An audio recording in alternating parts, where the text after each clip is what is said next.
Hello बच्चों, आज हम लोग फिर एक बिलियन में एक नया टॉपिक के साथ आपके पास उपस्थित हुए हैं और आज का टॉपिक है हिमांक में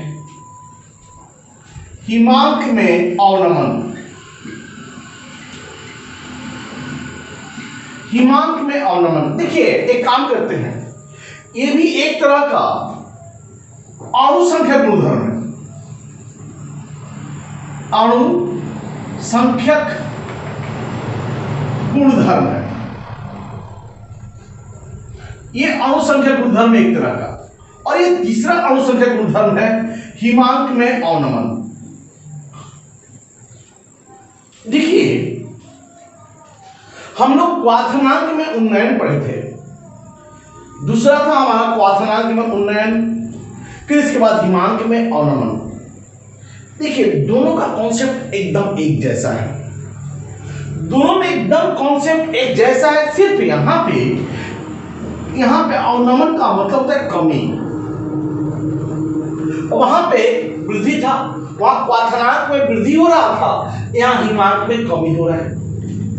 बाकी सब कुछ सेम है, कोई चीज डिफरेंट नहीं है, एकदम एग्जैक्टली हर चीज एग्जैक्ट है, कोई चीज डिफरेंट नहीं है। अब आपको समझना है इसमें क्या क्या चीज, पहले देखिए क्या क्या चीज समझना है कि हिमांक क्या है, हिमांक में अवनमन कैसे होता है, फिर ये अणुसंख्यक गुणधर्म कैसे है, इस पे कैसे न्यूमेरिकल होगा। देखिए हमने क्वाथनांक में उन्नयन पे भी कोई न्यूमेरिकल नहीं बनाया है, क्योंकि दोनों का कॉन्सेप्ट एक जैसा है, तो इसलिए न्यूमेरिकल भी एक ही समय बनाएंगे, दोनों एक साथ करेंगे। तो देखिए हिमांक में अवनमन, सबसे पहले हिमांक क्या है। हिमांक का इंग्लिश होगा फ्रीजिंग पॉइंट।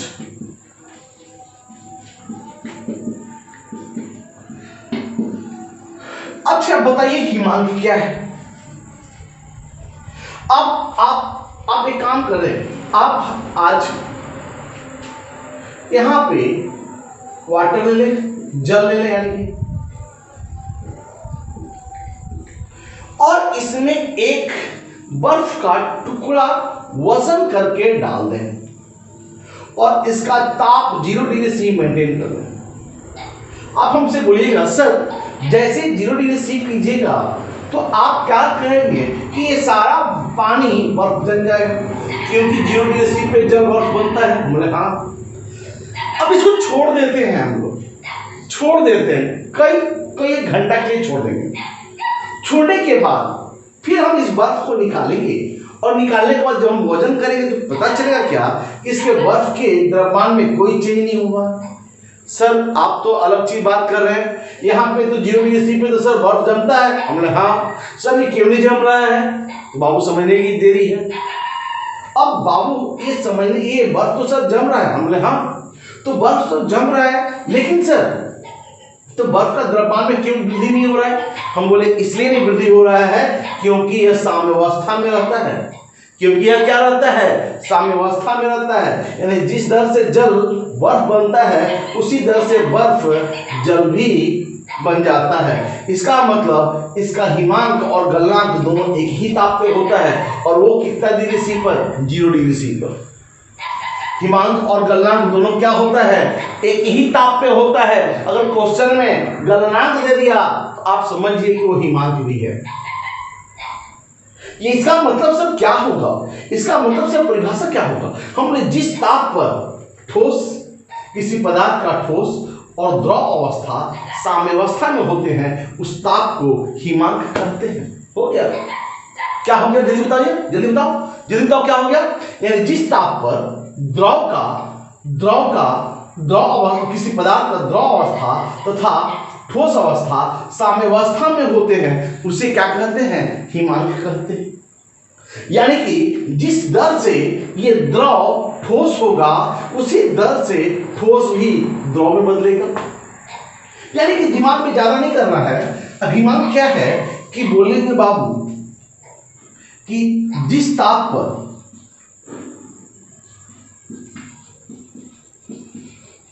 जिस ताप पर पदार्थ का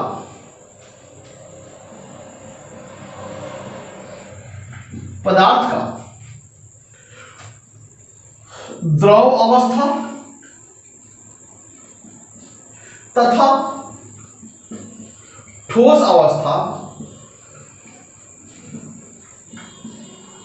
द्रव अवस्था तथा ठोस अवस्था साम्यावस्था में होते हैं।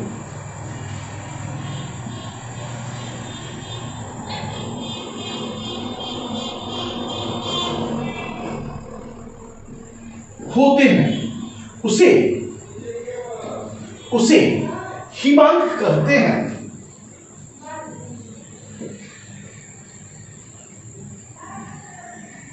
उसे हिमांक कहते हैं। यानी हिमांक क्या है?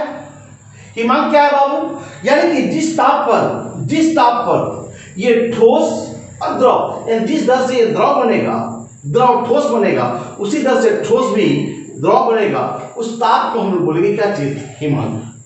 अच्छा, इसका एक परिभाषा और भी हो सकता है क्या? ये कब ऐसा संभव होगा? जब दोनों का वाष्पदाब समान हो। दोनों का वाष्पदाब क्या हो? समान हो। यानी ठोस का वाष्पदाब और द्रव का वाष्पदाब जिस ताप पर बराबर होते हैं उसे हिमांक कहते हैं। ये पुरानी बात है, जिस पे बर्फ जम जाता था, जिस पे कोई द्रव ठोस हो जाता है, उस ताप को हिमांक कहते हैं। पुरानी बात है।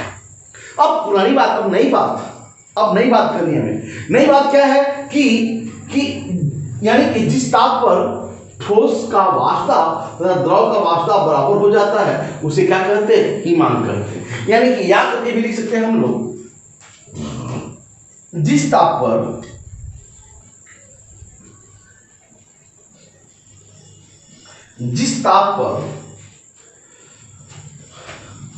द्रव का वाष्पदाब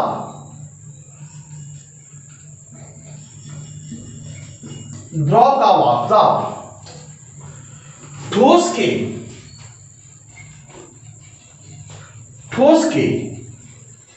वाष्पदाब के समान हो जाता है,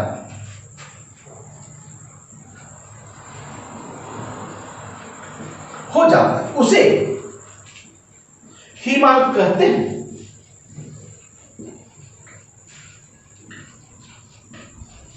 उसे हिमांक कहते हैं। यानी हिमांक बाबू, हिमांक के लिए कुछ मत करना, ज्यादा चक्कर मत लगाना। आपको क्या लगाना है कि ठोस का वाष्पदाब और द्रव का वाष्पदाब जिस ताप पे बराबर हो जाए उसी को हिमांक कहते हैं। इसको आपको दिमाग में बैठाना है।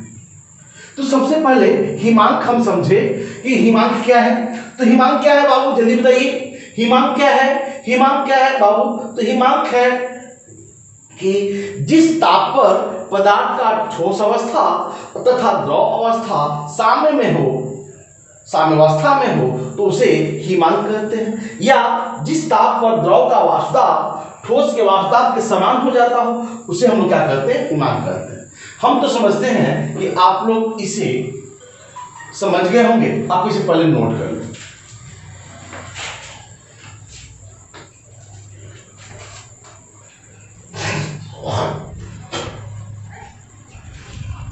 अब देखिए यहां पे क्या है।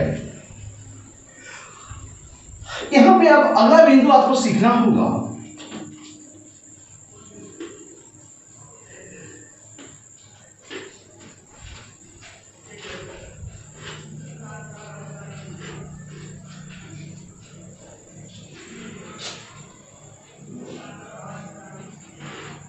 अगला बिंदु आपको सीखना होगा कि हिमांक में अवलंबन है। आपको अगली बात सीखना होगा कि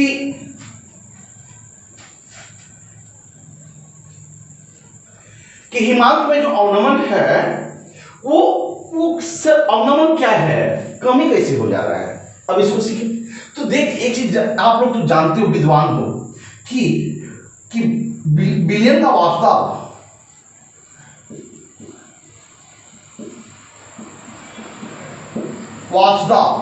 इस चीज को जानना होगा कि विलयन का वाष्पदाब आपको मालूम होना चाहिए शुद्ध विलायक से कम होता है।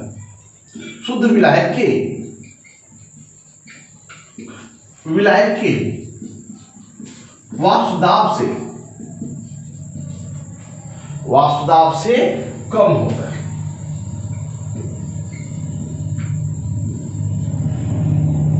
यानी शुद्ध विलायक के वाष्पदाब से क्या होता है, कम होता है। इस चीज को आपको ध्यान रखना है। अच्छा, एक चीज और आपको यहां पे और भी एक बात जान जाना है कि विलयन का हिमांक जो होगा, विलयन का हिमांक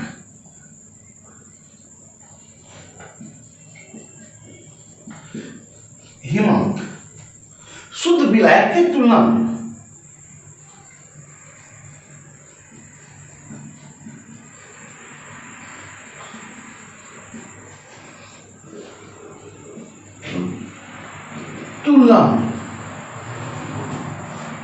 विलयन का हिमांक शुद्ध विलायक की तुलना में कम होता है।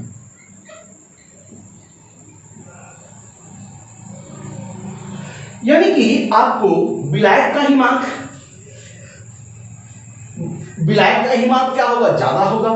शुद्ध विलायक का हिमांक क्या होगा, ज्यादा होगा। और विलयन का हिमांक क्या होगा, कम होगा।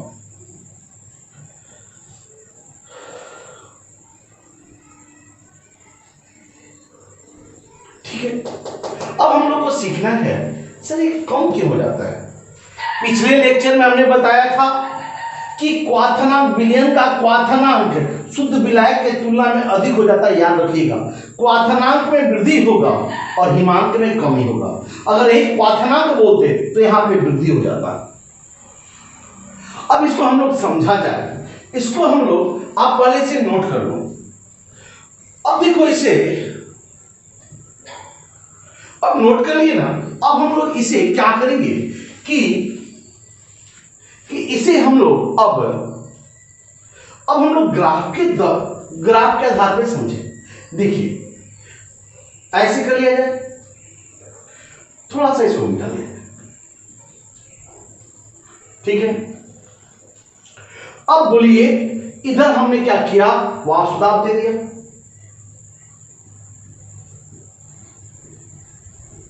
समझिए, और इधर हमने ताप दे दिया, ताप दे दिया। ताप इधर बढ़ेगा, वाष्पदाब इधर बढ़ेगा, नीचे घटेगा, इधर घटेगा। अब देखिए, अगर बाय द वे हमारा विलायक का वाष्पदाब यहां है, विलायक का वाष्पदाब यहां है, यानी कि इस ताप पर वाष्पदाब यहां पे है। अब बताइए, आपको तो मालूम होना चाहिए कि ताप बढ़ाने पर वाष्पदाब में वृद्धि होता है और ताप में कमी करने पर वाष्पदाब में कमी होता है। हम क्या किए, ताप कम कर रहे, ताप हमने क्या किया, कम किया। अरे कम किया तो बाबू रे, वाष्पदाब में भी तो कमी हो रहा है। एक बात कर रहे सर, समझ में नहीं आया। अरे भैया ये देखिए, इस ताप पे वाष्पदाब इतना है, अगर ताप हमारा ये हो गया तो वाष्पदाब क्या होगा, ये हो गया। यानी कि ताप घटा है तो वाष्पदाब भी तो घट गया। तो ऐसा आपका ताप में कमी कर दे रहे हैं तो वाष्पदाब में भी क्या हो रहा है, कमी हो रहा है। अब एक समय ऐसा आएगा कि ठोस अवस्था उत्पन्न हो जाएगी। अब ठोस अवस्था उत्पन्न हो जाने से, और मान लें कि इस ताप पर ये विलायक द्रव का वाष्पदाब कम करके वाष्पदाब कम हो रहा है और ठोस का वाष्पदाब बराबर हो गया। अब आप ये जानते हो कि वाष्पदाब इसका कम होता है, इसलिए ताप के साथ एकदम सीधा चला जाता है। कैसे चला जाता है, सीधा स्ट्रिप पे चला जाता है। अब हम क्या करें कि अब हम इसमें शुद्ध मतलब विलायक तो है, अब ये इसका क्या हो गया रे बाबू, ठोस अवस्था और द्रव अवस्था वाष्पदाब बराबर हो गया, तो ये इसका क्या हो जाएगा, हिमांक हो जाएगा। यानी कि ये क्या हो गया, उसका हिमांक हो गया। यानी कि टी नोट क्या हो गया, किसका हिमांक हो गया, तो विलायक का हिमांक हो गया। क्लियर। अब आप तो विद्वान हो, आप जानते हो कि विलयन का ही वाष्पदाब शुद्ध विलायक के तुलना में शुद्ध विलायक के वाष्पदाब से कम होता है। यानी कि जैसी अवाष्पशील विलय डाल देंगे उसके वाष्पदाब में कमी हो जाएगा। डालने से अवास्तविक विलय डालने से वास्तव में क्या हो जाता है, कमी हो जाता है। अब जैसे ही हम लोग इस विलायक में अवास्तविक विलय डाल देते हैं, ठीक है, अवास्तविक विलय, दिमाग में बैठा है अवास्तविक, यानी कि वाष्प अब बनने वाला नहीं है, केवल वाष्प विलायक बनेगा, विलय वाष्प नहीं बनेगा। अब हम जैसे ही अवास्तविक विलय डाल देंगे तो इसके विलयन के वाष्प में क्या हो जाएगा, कमी हो जाएगा। अब विलयन के वाष्प में क्या हो जाएगा, कमी हो जाएगा। अब हम क्या करेंगे, इसमें हम ताप घटाना शुरू करेंगे। अब ताप घटाना शुरू करेंगे, वाष्प में कमी होगा। एक समय ऐसा आएगा कि ठोस के बराबर होगा। जिस ताप पे ठोस के बराबर होगा वही तो विलयन का वाष्प होगा। अब बाबू, यानी कि ये क्या हो गया, विलयन का वाष्प, और यहां पे जाते जाते ठोस के बराबर हो जाता है, यानी हिमांक हो गया किसका, विलयन का। अब बताइए कि विलयन का हिमांक कम गया कि नहीं कम गया, क्यों कम गया, क्योंकि वास्तव में कमी हो जा रहा है। यानी कि विलयन का हिमांक यहां पे बता दिए हैं कि विलयन का हिमांक शुद्ध विलायक से क्या होता है, कम होता है। दिमाग में बैठा लो, शुद्ध विलायक से कम होता है, और जो जितना कमी होगा इसी कमी को तो हिमांक में अवनमन बोलते हैं। इसी कमी को अगर मान लो कि ये 0 डिग्री सी है और ये -2 डिग्री सी है, तो ये -2 डिग्री सी यानी दोनों का अंतर 2 डिग्री का होगा, यानी 2 डिग्री हिमांक में अवनमन होगा। अगर ये 4 डिग्री सी है, अगर मान लो इसको 0 नहीं मान करके हम इसको 10 डिग्री सी मान लेते हैं, मान लो, और ये 6 डिग्री सी है, तो यानी कम कितना गया, 4 डिग्री सी, हिमांक में अवनमन कितना हो गया, 4। क्लियर, समझ में नहीं आया? तो बाबू यहां पे क्या है, इसी को अब हम क्या करेंगे, ये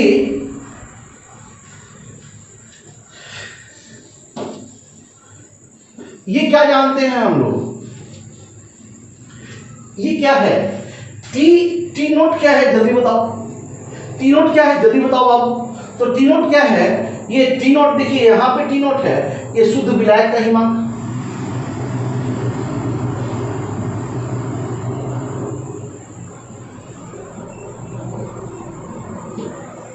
शुद्ध विलायक का हिमांक। अच्छा अब बताओ आप टी क्या चीज है, जल्दी बताओ टी क्या चीज है। तो टी है विलयन का हिमांक,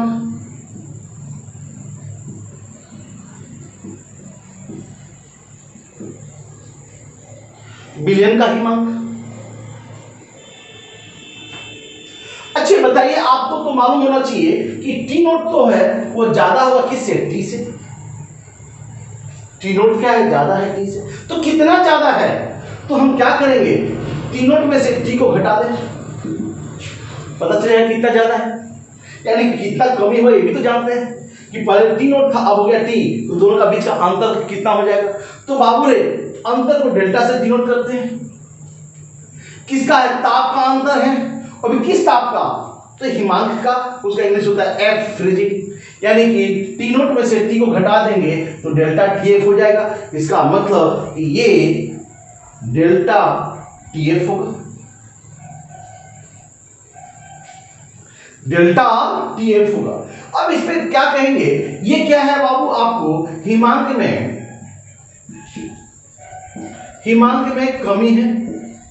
अब ये हिमांक में जो कमी है, इसी कमी को हम लोग बोलते हैं हिमांक में अवनमन। यानी कि हिमांक में अवनमन कब होगा, ये बताओ, हिमांक में अवनमन कब होगा जल्दी बताइए। जब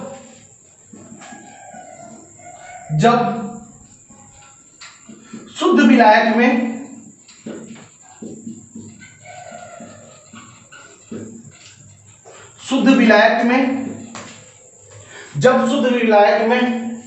अवाष्पशील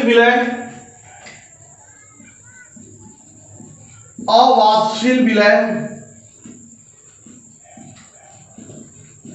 डाला जाता है,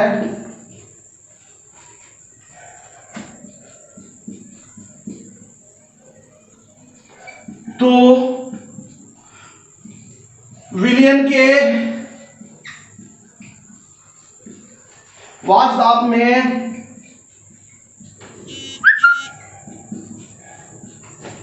वास्तव में कमी हो जाता है।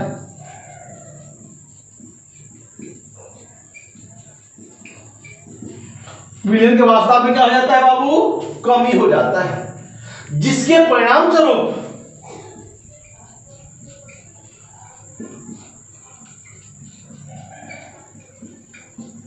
जिसके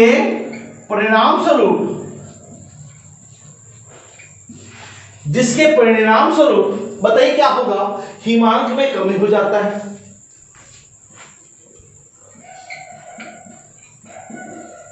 हिमांक में कमी हो जाता है, ठीक है। हिमांक में क्या हो जाता है? कमी हो जाता है।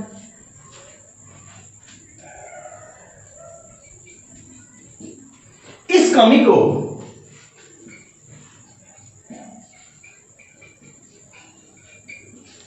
कमी को हिमांक में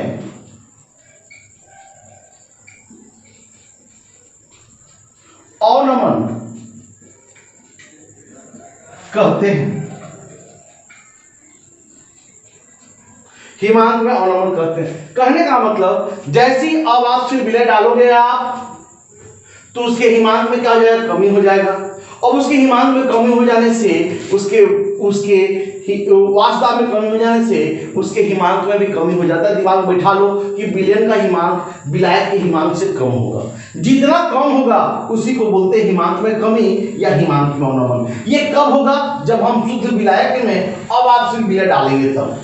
अब आप सिर्फ विलय डालेंगे तभी हिमांक में कमी होगा। दिमाग बैठा लो, अब आप सिर्फ विलय डालेंगे तो हिमांक में कमी होगा। पहले आप इसे नोट करिए।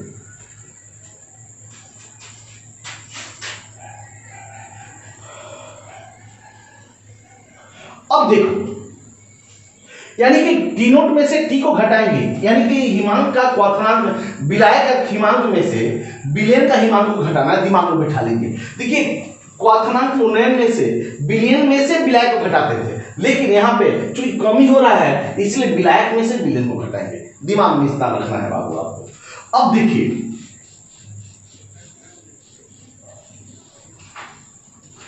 देखिए, आप यहां पे समझिए।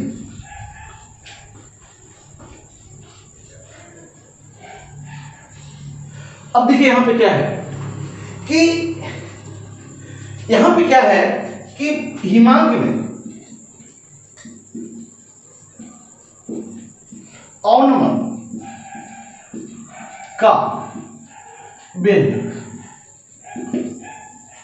तो देखिए यहां पे एक चीज बता देते हैं आपको कि बस हूबहू अब इसके बाद जैसा जाता था क्वाथनांक में उसी तरह से जाएगा, बस कुछ अंतर नहीं है। वहां पे सिर्फ वृद्धि हो रहा था, यहाँ पे केवल कमी हो रहा। बार बार हम बोल रहे एक जैसा है, एकदम हूबहू एक जैसा है, सिर्फ वहां पे कमी होता था, यहाँ पे वृद्धि होता है। बस इतना ही समझिए आपको। यानी कि इसको जब समझ लिए तो एक बार फिर से पिछला लेक्चर को आप लोग देख लें, तो जिससे क्या होगा आपका कॉन्सेप्ट बहुत ही ज्यादा क्लियर हो जाएगा। अब देखिए एक बार फिर से, तो कहता है हिमांक में अवनमन, हिमांक में अवनमन विलयन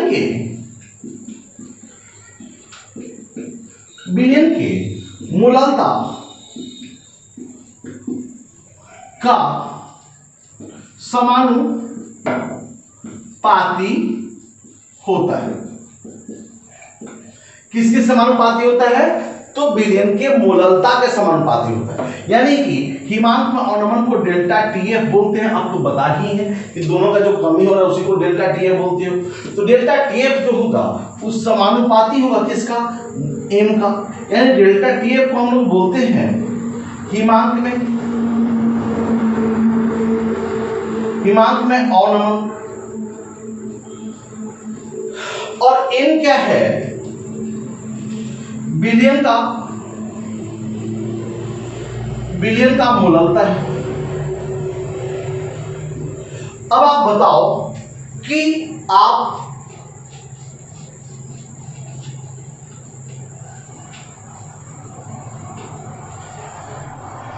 बताओ जब यहां पे समानुपाती है तो समानुपाती हटा देते तो स्थिरांक देते हैं।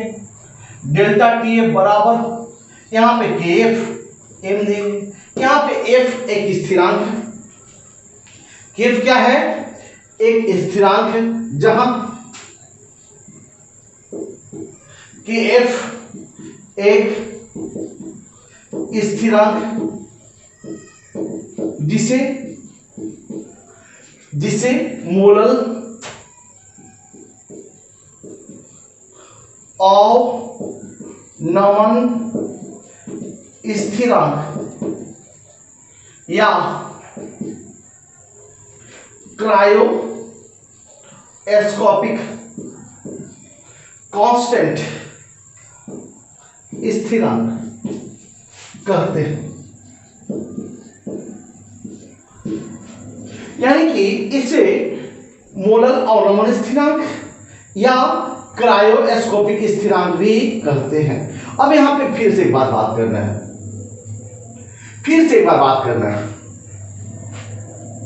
कभी कभी एग्जाम में आपसे पूछेगा कि मोलल अवनमन स्थिरांक को परिभाषित कीजिए, मोलल अवनमन स्थिरांक को परिभाषित कीजिए। तो कैसे करेंगे, तो हम लोग कैसे करेंगे मोलल अवनमन स्थिरांक?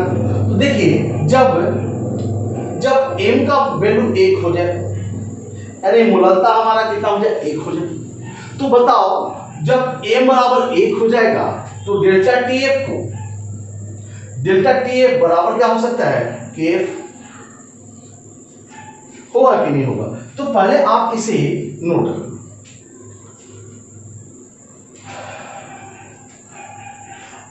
अब देखिए,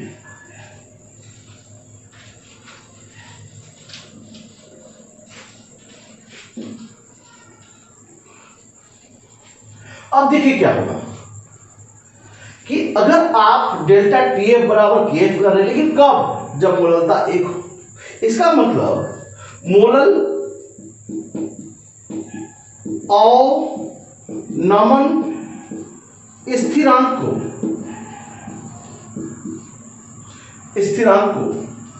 हिमांक में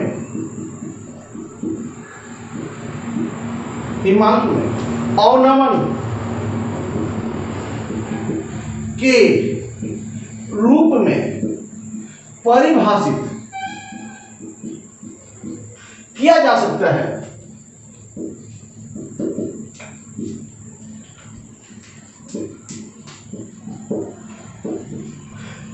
अवनमन स्थिरांक के रूप में परिभाषित किया जा सकता है जब विलयन की मोललता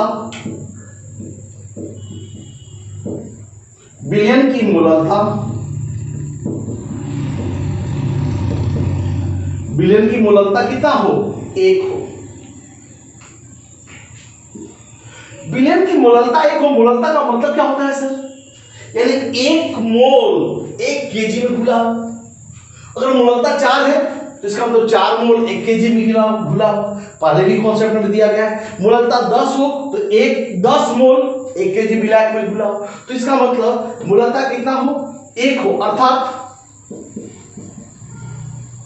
1 मोल विलय 1 केजी विलायक में घुला, 1 केजी विलायक में घुला हो। अब देखिए यहां पे क्या है, अब आपसे कभी कभी क्या बोलेगा कि इस केएफ का इकाई निकालिए। तो केएफ का इकाई क्या होगा बाबू, आप दिमाग में बिठा लो। केएफ का